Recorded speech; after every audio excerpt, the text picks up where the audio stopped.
Well, welcome everybody to those in the room. Happy to have you here, and welcome to those online.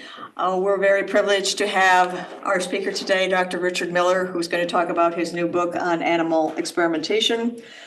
A couple of acknowledgments before we get started. I would like to note the steadfast support of Ken Kniff and the International Institute for Animal Law, who's in the back row today, who has been supporting us for a number of years in our programs. And also Brett Harrison-Davinger, who's the Associate Director for the DePaul Center for Animal Law. And my right-hand person, I am Professor Maggie Livingston. I am the Faculty Director of the DePaul Center for Animal Law. So I am privileged to introduce Dr. Richard Miller, who obtained his PhD from Cambridge University and has taught at the University of Chicago for many years, and more recently in the Department of Pharmacology at Northwestern University, where he's now Professor Emeritus. He is a tremendous underachiever. He has published over 500 scientific papers and 4 books in the areas of biochemistry, physiology, pharmacology, and neuroscience. And today he's going to talk about his new book, The Rise and Fall of Animal Experimentation. Please join me in welcoming Dr. Richard Miller.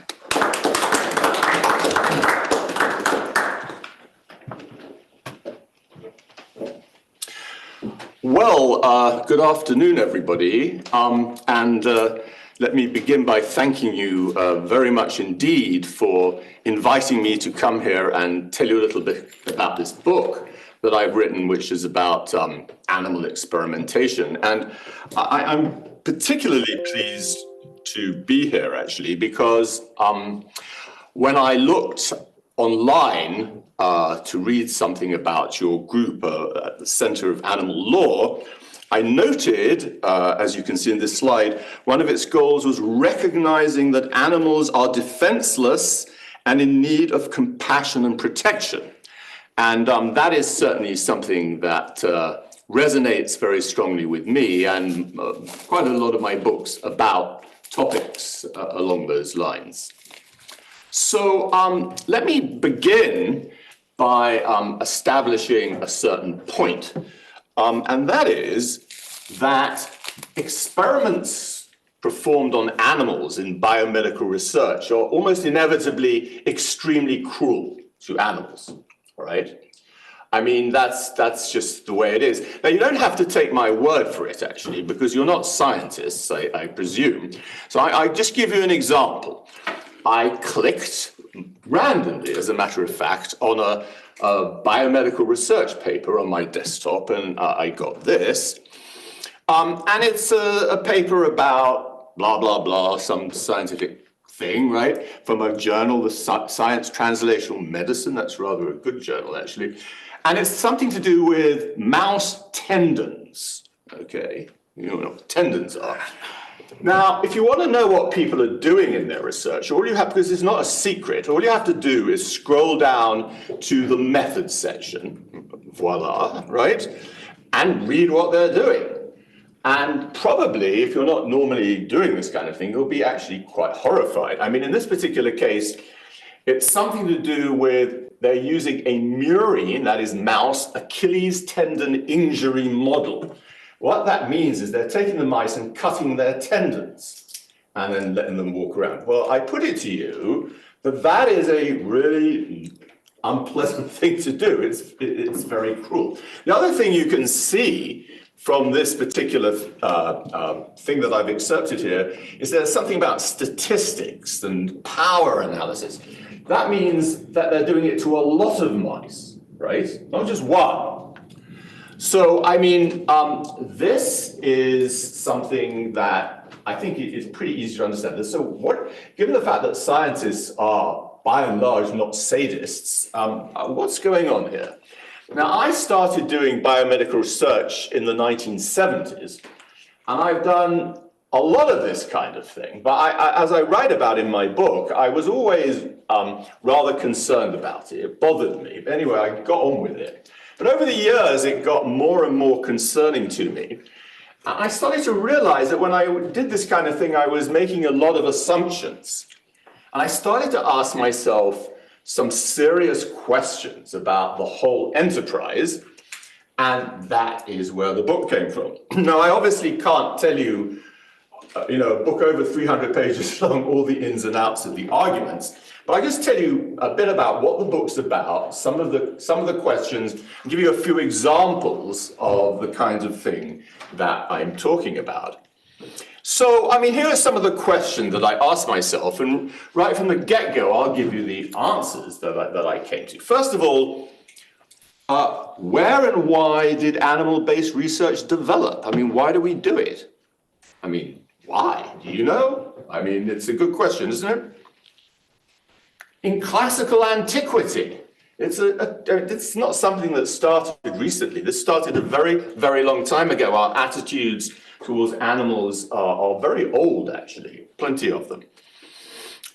Is animal-based biomedical research effective in its aims? Its aims are to find out things about humans, unless you're an animal comparative physiologist, which is a very interesting subject, but 99.99% of all this is to do with translating things we find out in animals to humans, okay? Rarely.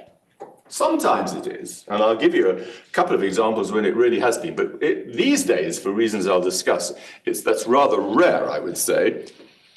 And then even if it is useful, is it ethical?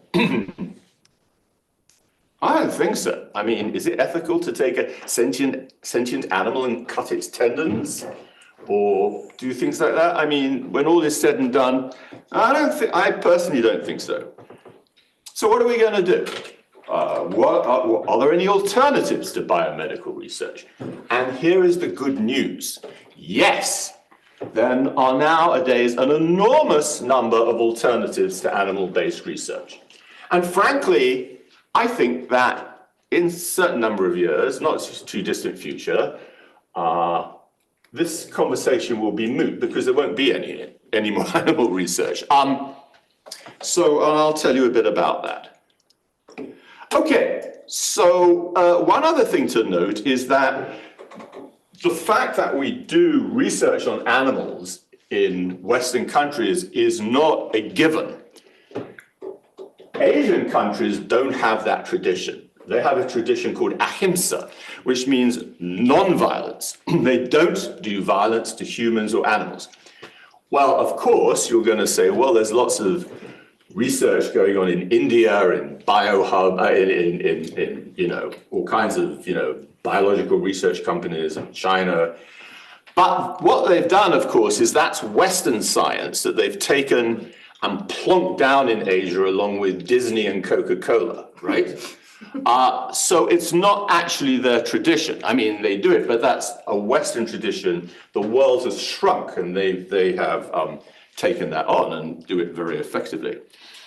So it turns out that the first person to have a really widespread animal research program that was scientific in some way actually was around the 4th century BCE. And there are individual examples before this, but this was a wide-ranging program. And that was Aristotle, right? Aristotle wrote a huge amount about animals and about science, logic, and various other things, as you probably may well know. And so it's interesting to understand how he objectified animals when he thought about them. So Aristotle thought about the soul. Okay, what is the soul? Well, different people mean different things by the soul. But let's say it's some kind of general animating force or something like that, right? Depends on how you look at it. It animates animals, humans, and if you're Plato, the entire universe, right? But he thought there were different kinds of souls. He thought there was a vegetative soul, which was what plants had. And then he thought there was a sensitive soul, because clearly animals can sense things in some way.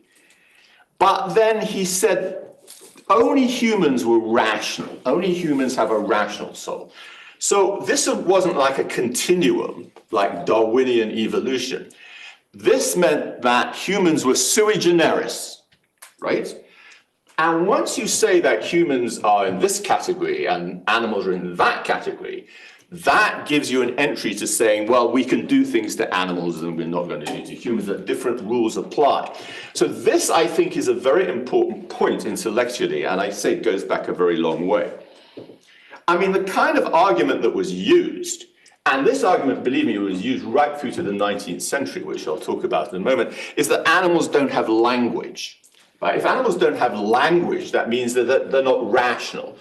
There are other things as well, like animals can't laugh.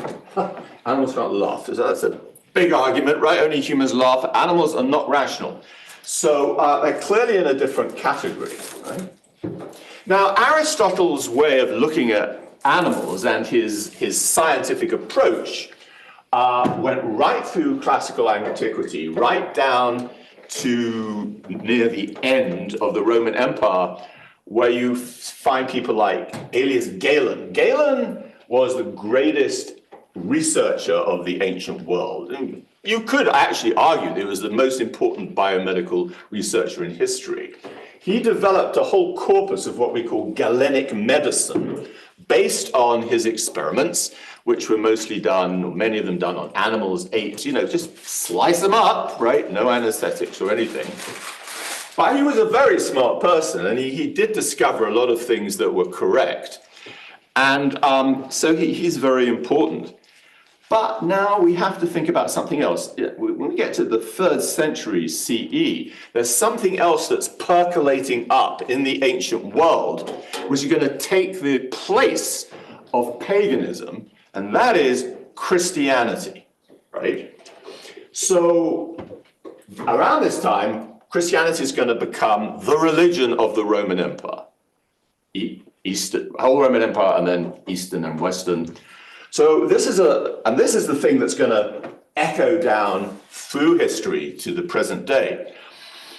Now, probably the most influential theologian in the patristic period of early Christianity was St. Augustine. People might say, I think many people, this is the most influential theologian of Christianity who's ever lived, right? And he took a lot from not only Christianity, but from Greek thought, particularly Plato, actually, but from the people as well. So how did he think about animals? Well, he liked to quote this story in the Bible of the Gadarene swine, where some guy was possessed by devils, and Jesus came along. He cast the devils out of this man into some pigs, and then the pigs ran into the Sea of Galilee and drowned themselves. So, says Augustine, look, that's okay. We're allowed to use animals and kill them if it's to the benefit of humanity. And that's the way he thought about it. So this became, a very important attitude in Christianity. Augustine's idea was your role as humans on this earth was to prepare yourself for the afterlife. Anything you could do to make that possible in the best way was fine. So if you had to kill some animals, fine, no problem, right? Now, after the fall of the Roman Empire in 476 CE, the last Roman Empire, Romulus Augustulus, what happened with science? Nothing. There wasn't any science for about 1,200 years. I mean, there were things like alchemy and magic, but there was no real science. I mean, I put it to you, that is a very, very long time, and there are reasons which I can't go into why this. There was some science in the Arab caliphates, like the Umayyad and Abbasid caliphates around the Mediterranean, but not in Europe, Greater Europe. That's really weird. Science began again around the 16th, 17th century, after the Renaissance, actually.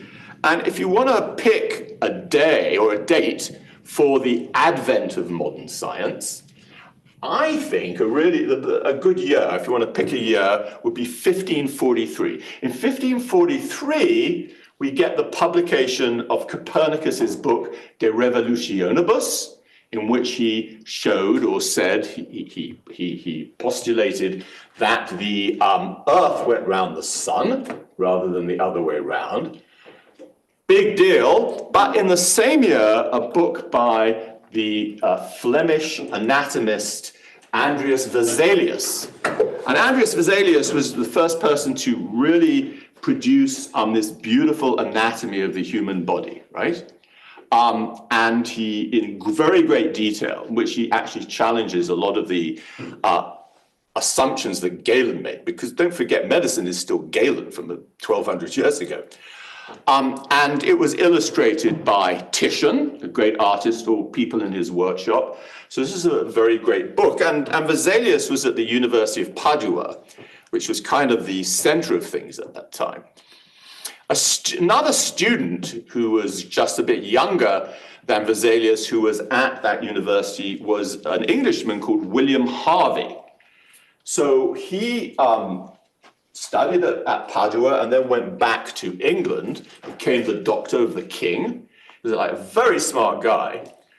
And he set up this enormous, what I would call really modern research program at his house in Oxford and in London.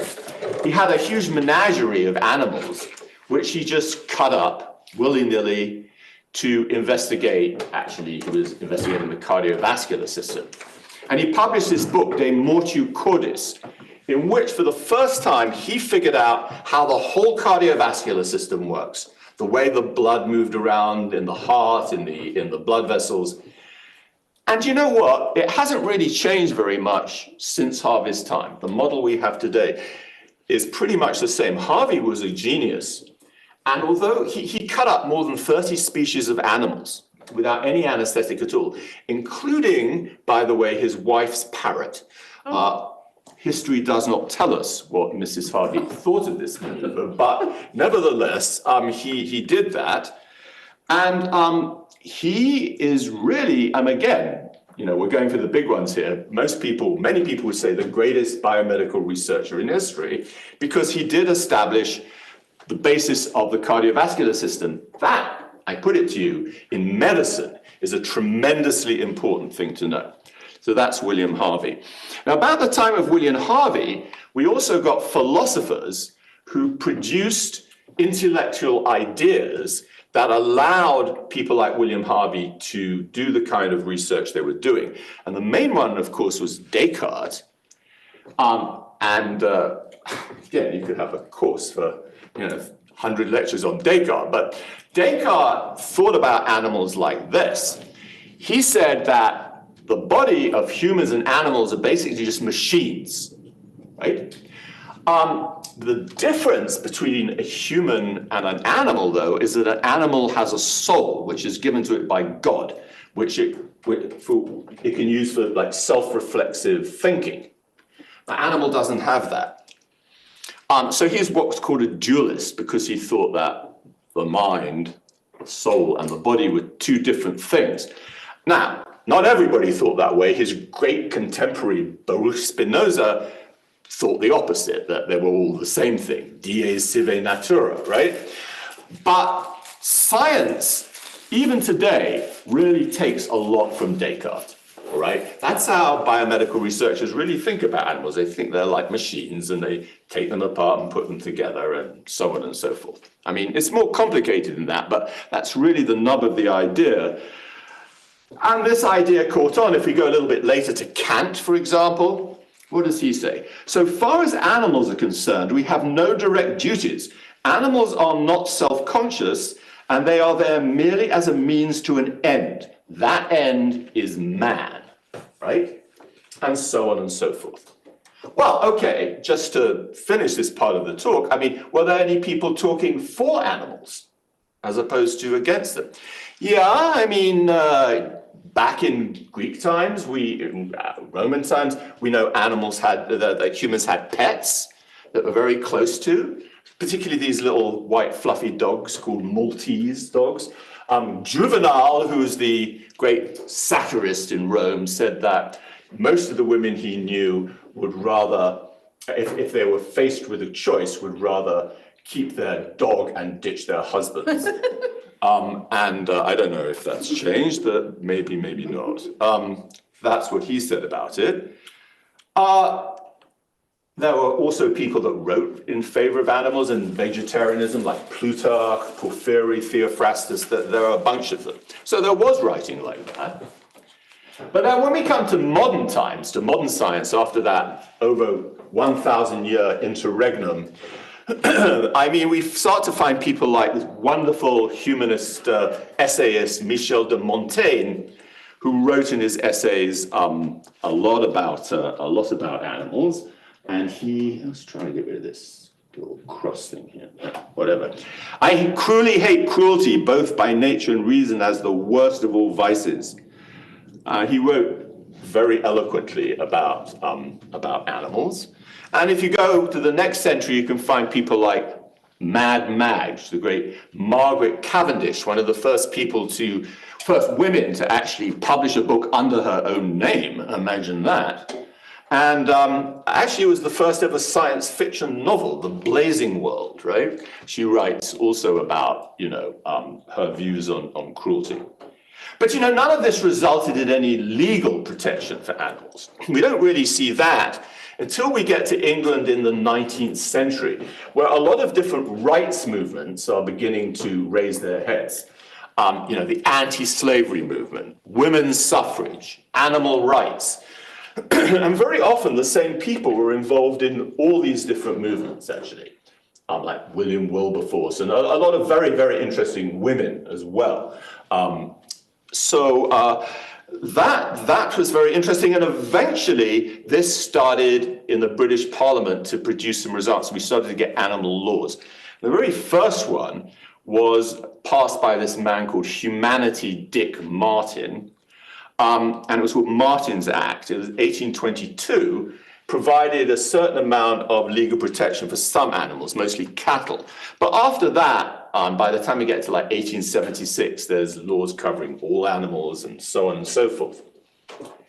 But this really, in my mind, wasn't the most important thing. Don't forget that the argument about animals had always been that they weren't rational, right? That they didn't think rationally, and that's the main argument against them. Now, I put it to you that if you go out on the street and you see somebody kicking a dog, you don't sort of think, is that dog rational or not? That's not the process, okay? And the process that you think about, and the thing that is really the point here, was put into words by Jeremy Bentham, the philosopher, when he said, the question is not can they reason, nor can they talk, but can they suffer? Now that is much more the point. And that, I think, is what took over when we think about animals. And can animals suffer? Not whether they're rational or not. This is the important point.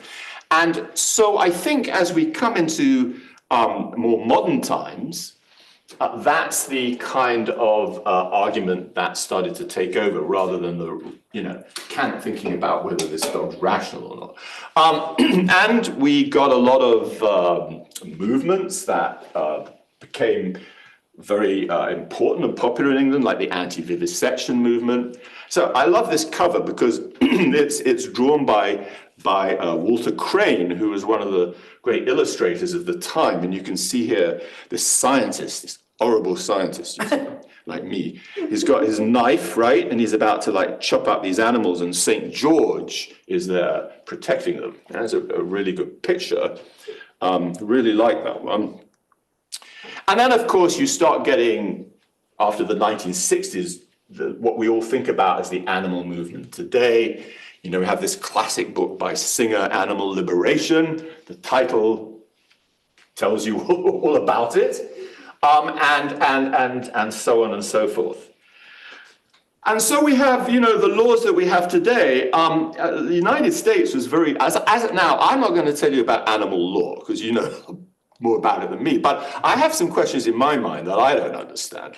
So, for example, I think the United States was very late in terms of, I'm talking about federal law. You know, in this country, it's complicated, right? So they tell me, and there's federal law, and the states have different laws, and so, you know, who knows what's going on. But there was a federal law that was passed in 1966, that's a long time after, it's 100 years after European countries, that was supposed to protect animals. Animal Welfare Act. Well, that's good. That sounds great. There's one little problem about the Animal Welfare Act, and that is this. According to the Animal Welfare Act, mice, rats, fish, a few other things aren't animals.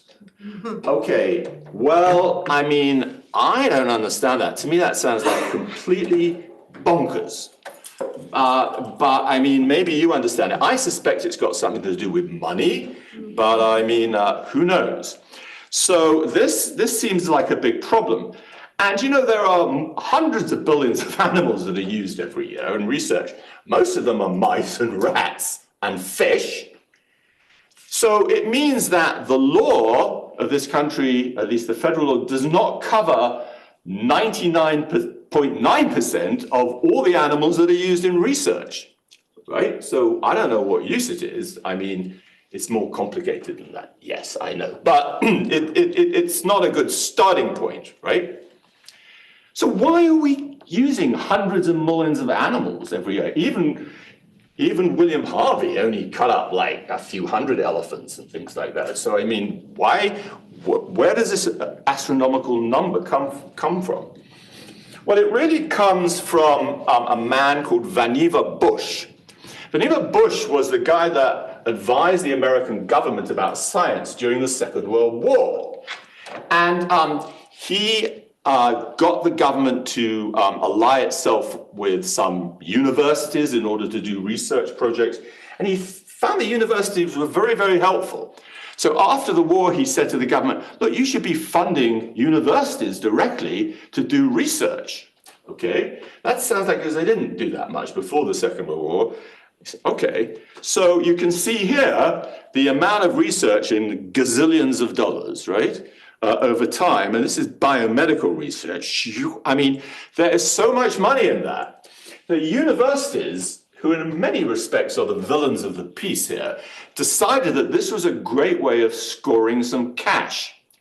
And what happens is that scientists becomes a profession. All right, it's not like a gentleman doing science in the 17th century. So now there are millions and millions of scientists attracted by all this largesse from the government, which the universities are bringing in so that they can be, you know, bigger, fancier universities, so on and so forth. And all these scientists want to publish data. They all have to publish papers, good papers, bad papers. And so we have to have a lot of scientific journals. So to cope with all this data that's being poured out, we have millions and millions of scientific journals. The problem is that it turns out that most of the papers in these journals aren't read by anybody except the people that publish them. And maybe they're like their aunt and their goldfish, right? So they aren't actually really any use at all to anybody, except from the point of view of things like getting more grants and getting tenure and things like that. They have very little to do with actually advancing science to any great extent. So, I mean, the most influential journal in the world at the moment in biomedical research, according to what is called impact factor, is supposed to be a journal called The Lancet, which is a British medical journal. So let's see what the editor of The Lancet says, because he ought to know something about this. He says, the case against science is straightforward. Much of the scientific literature, perhaps half, may simply be untrue, afflicted by studies with small sample sizes, tiny effects, invalid exploratory analysis, and flagrant conflict of interest. Together with an obsession for pursuing fashionable trends of dubious importance, science has taken a turn towards something that I can't read, but it's not good, I can tell you that. All right. And we get this joke, right? This is a joke that scientists tell themselves. To define a drug, what is a drug? A drug is a substance which, when injected into a mouse, generates a publication, right? And there's a lot of truth to that, I can tell you, all right? Now, some of this research, of course, is valuable, some of it. But just if you go by the numbers, most of it really isn't. The other thing that's wrong is that it turns out that animals are not very good models of human beings. A famous statistician, George Box, once said, all models are wrong. The question is, are they useful, right? Now, the way that most scientists think about an animal, let's say a mouse, right, is basically in the same way as Beatrix Potter, right? So a scientist thinks that a mouse is just like a miniature version of a human, but just not very good at it. Like it's a diluted form of a human being, right? And that, in many respects, is not a very good way of looking at the whole situation. It's better put by this quote, I think. Animals are not brethren, they are not underlings. They are other nations, caught with ourselves in the net of life and time, fellow prisoners of the splendor and travail of the earth. So they are intelligent, sentient creatures, but different from human beings. There are some similarities, of course, but in many respects, and when you're trying to translate information from an animal to a human, those differences become very important. Probably the best way of thinking about it is provided by this man, Jakob von Uexküll, who has this concept, or had this concept of the Umwelt. That means that if you're sitting in this room, you are susceptible to all kinds of influences, smell, color, some English guy talking at you, you know, all kinds of stuff going on, right? But if you put your dog in this room, the dog would not have, has different smell receptors, different ways of hearing, different ways of seeing, right? And so the psychology of the dog, its dogness, right, is different from from human cognition. So it's very hard to model that many things in animals that are true of humans for that reason. Yeah, you have to think like a dog, right? And that a lot of times human researchers just ignore that. They think that mice are, they think mice are just Beatrix Potter mice. Excuse me. Really, this is important if we could do it. The proper study of mankind is man, as Alexander Pope once said, right? But I mean, how can we study humans? I mean, are we going to like cut them all up? There was actually a very interesting time for about 50 years in the 2nd century BCE in Alexandria, where they did allow vivisection on humans during the Ptolemaic period. And they found out a lot of very interesting stuff, actually. But, you know, some people might argue that's unethical. I don't know what you think. So we don't really do that anymore. And they didn't do it for very long in Greece either. Oh, tar very much. Thank you. Whoops. Yep, thank you.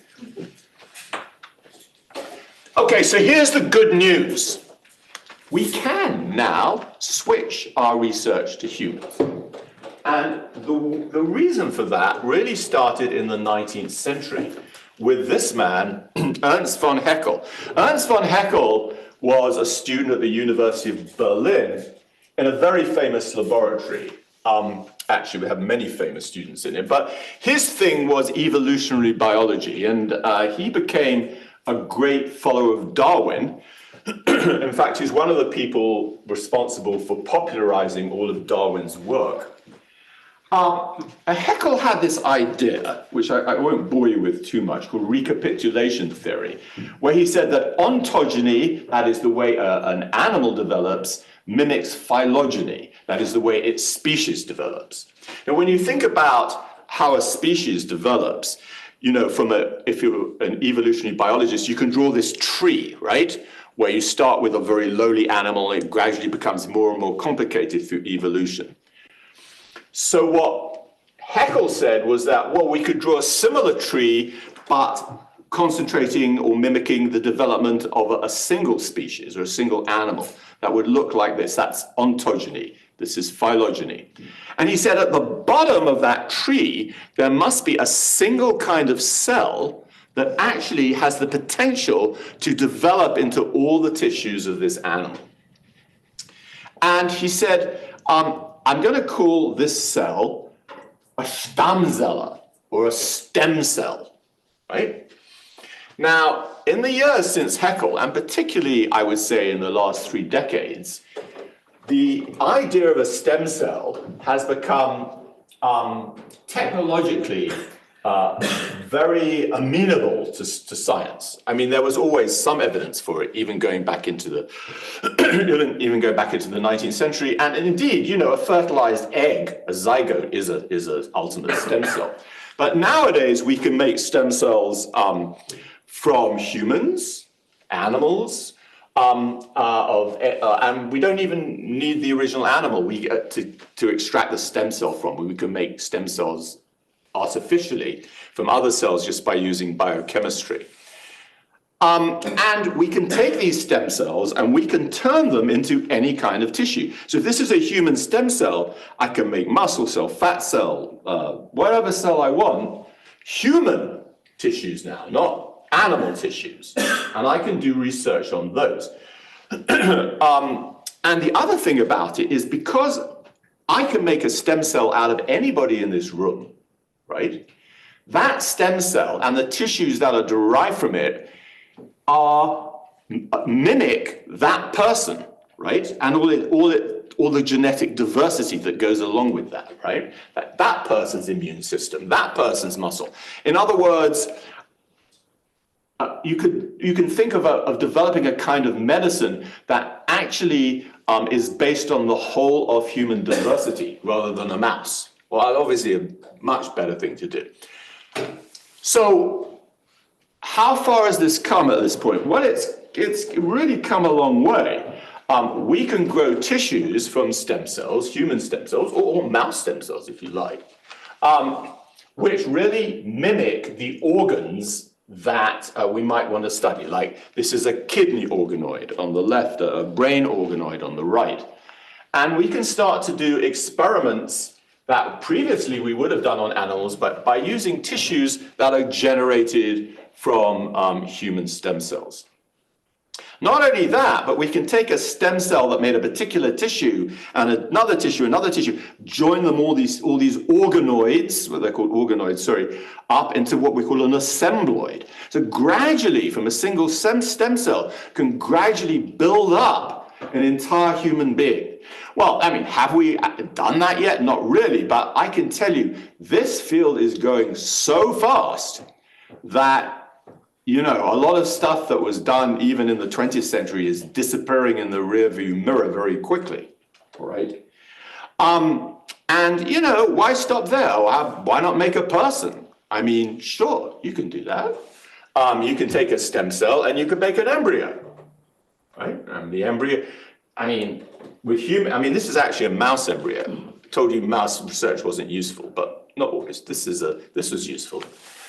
The reason is because there are ethical laws that tell you, you know, what you can do making human embryos, and that changes all the time. But it's coming along, and it's just a technical problem. There isn't any doubt whatsoever that we'll be able to do this in the not too distant future, right?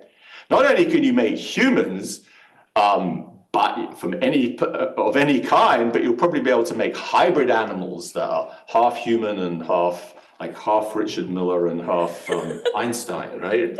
Or something like that. It's a good combo. Well, a good combo, yes. I'm sure Einstein must feel he's extremely fortunate, I'm sure. Anyway, So you can then take these organoids and put them on these microchips, and you can get like blood vessels that go through them. And so you can get very complicated systems that you can perfuse, right? And do all kinds of complicated experiments using this kind of approach. There are other kinds of human-based science, not just stem cells, which are also very, very important these days, like transcriptomics. So in transcriptomics, you can analyze the activity of every single gene that exists in every single cell in the body. And then you can group them into these kind of Kandinsky-looking graphs, which tell you all kinds of things if you're a scientist, right? And then there are things like in vivo imaging, that you can look into a human being and see the activity of that person's organs using fMRI, right? Some of you may have even had that done to you if you've been to hospital.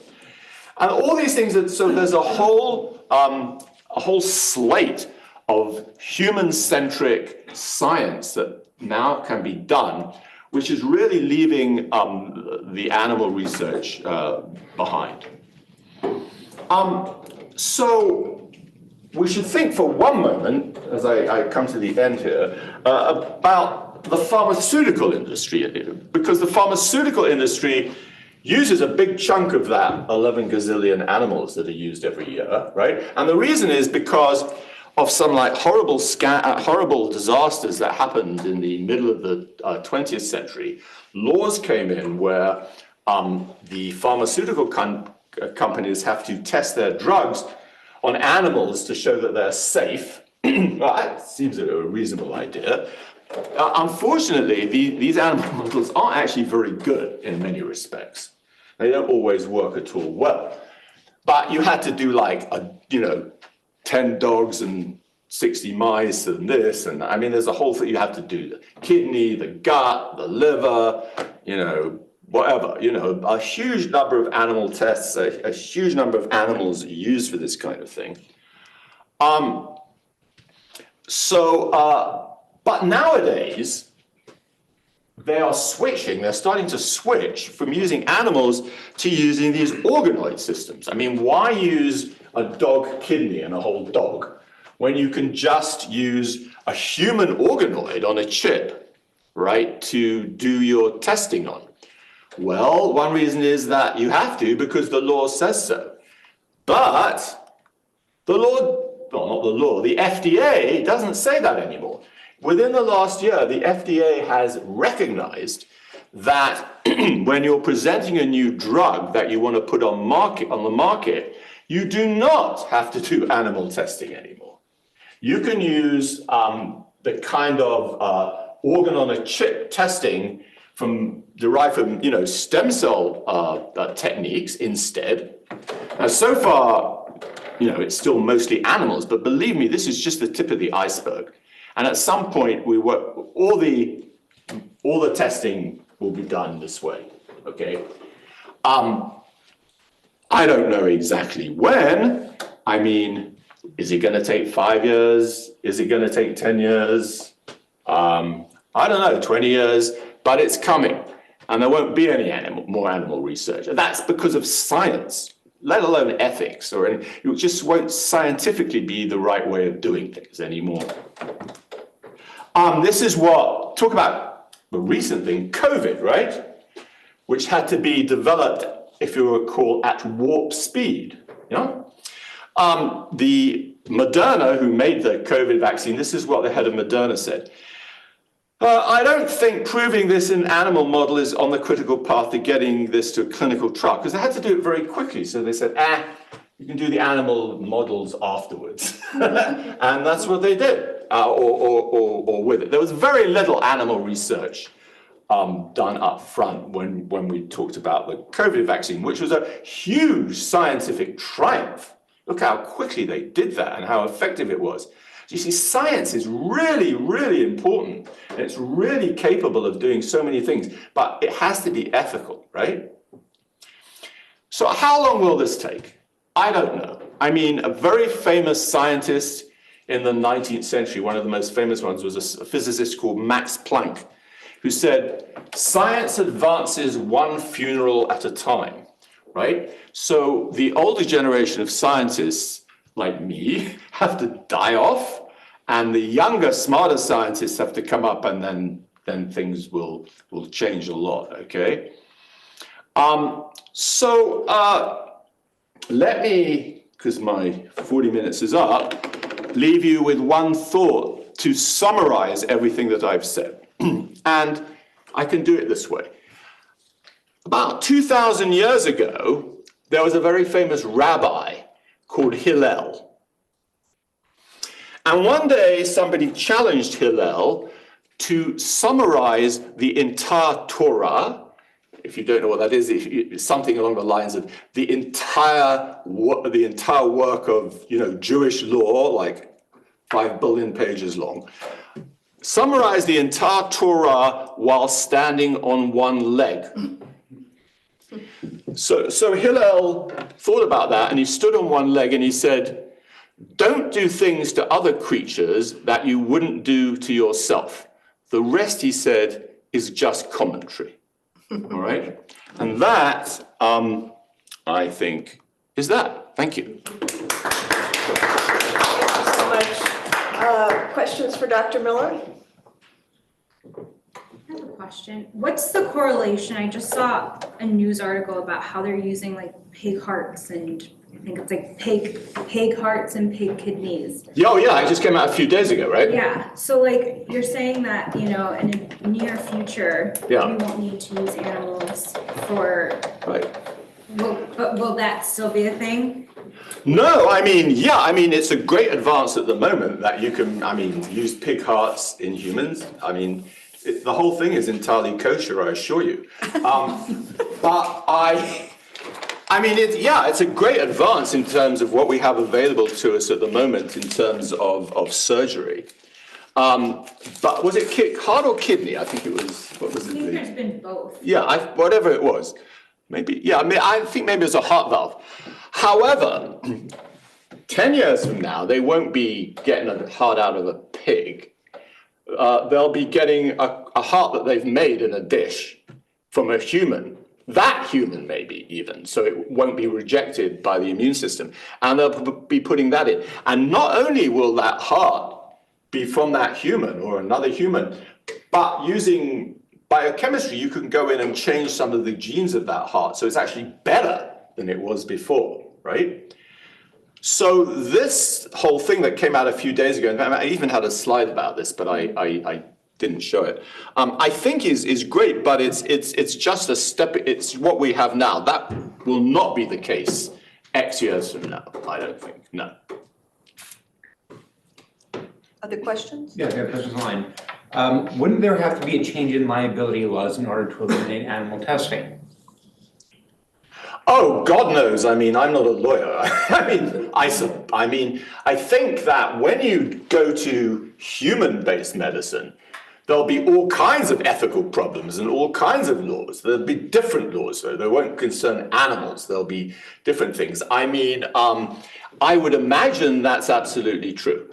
But I'm not a lawyer, so I'm going to punt on that one and say, I suppose so. I don't really, you certainly, every time you change the techniques that you use which concern human medicine and human beings and even animals, of course, you have to, there are always changes. What I don't understand is how we can, you'd think that the law was nimble enough to move and reflect reality.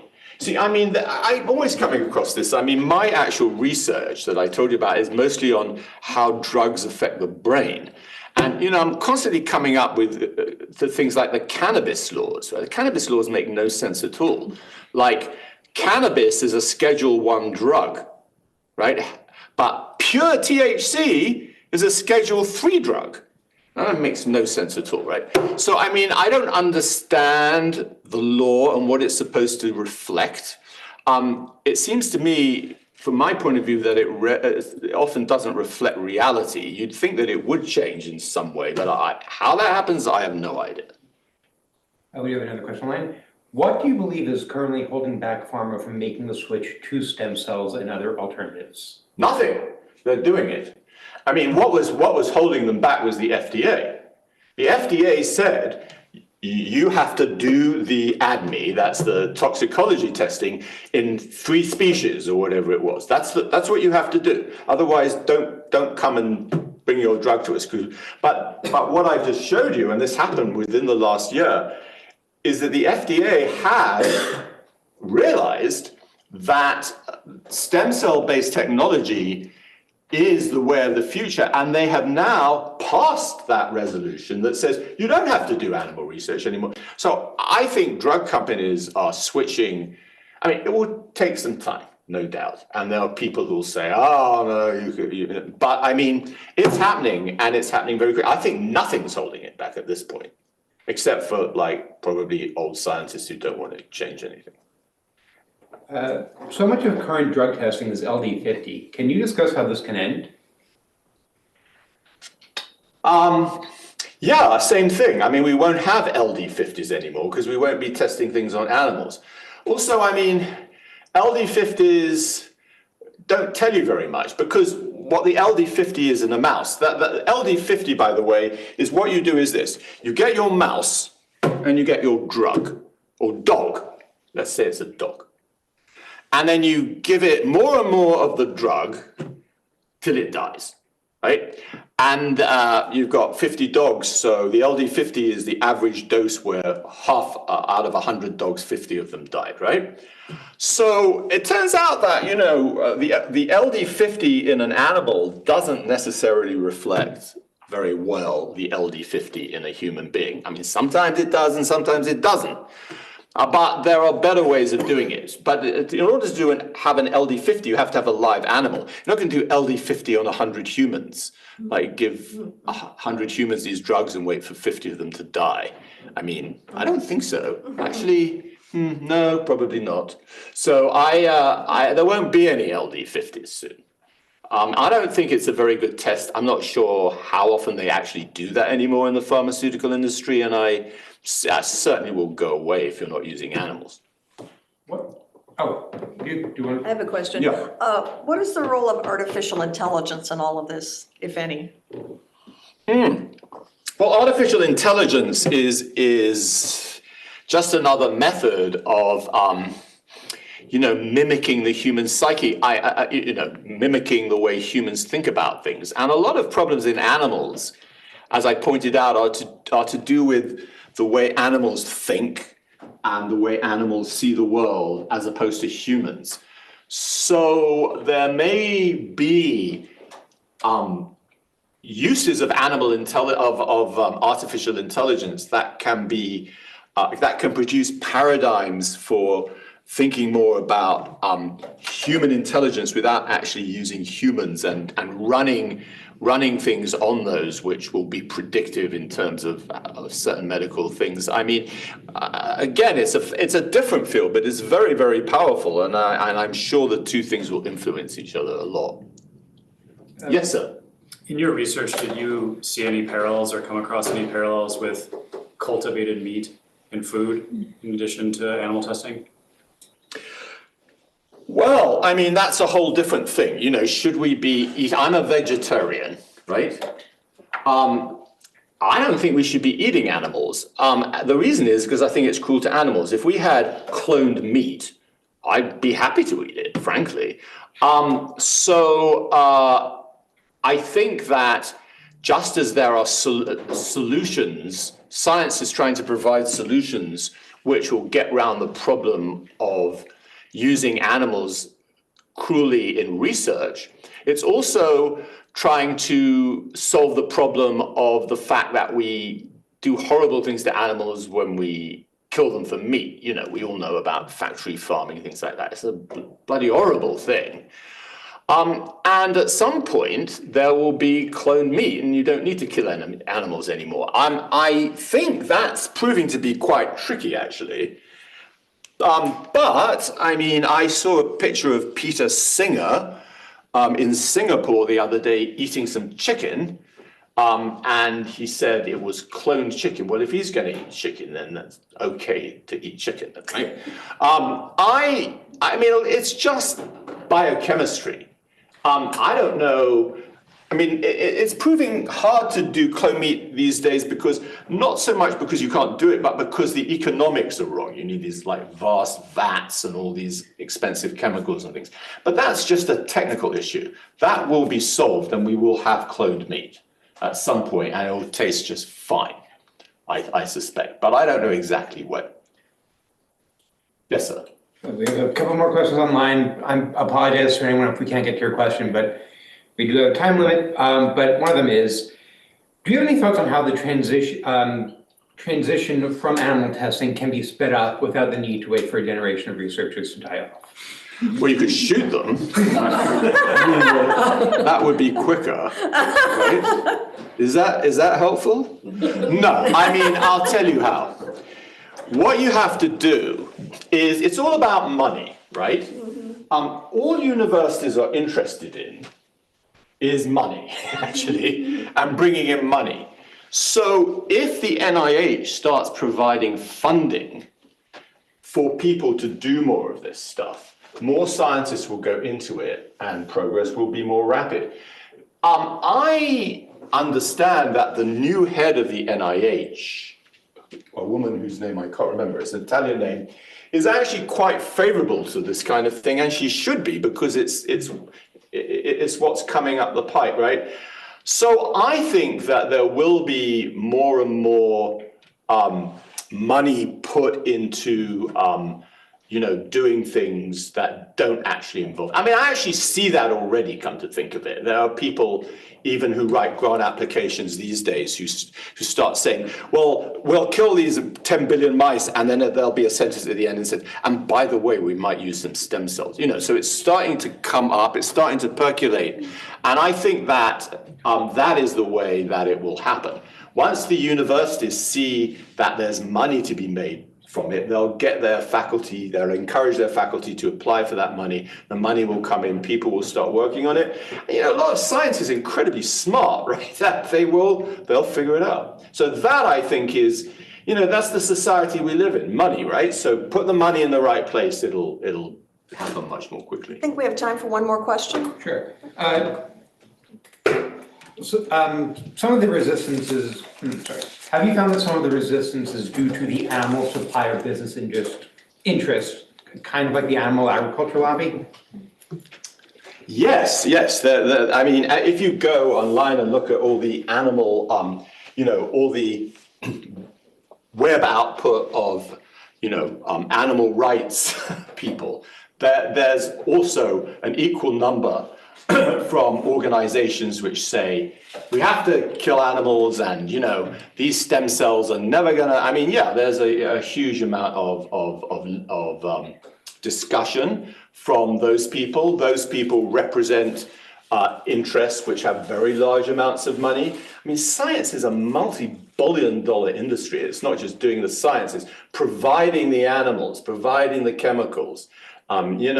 Publishing the journals, there's a lot of money in it. And I think much more of the money is on the side of science in general, and much less of it is on the side of, grassroots organizations that want to oppose that. So that may shift. But yes, I mean, there's a lot of lobbying against doing the kind of research I'm talking about, and saying that it's just never going to amount to anything. Yeah, that's absolutely true. Is the movement more of a worldwide thing, or are there still countries or regions that are very much focused on continuing with animal experimentation? Yeah, this one. Yes.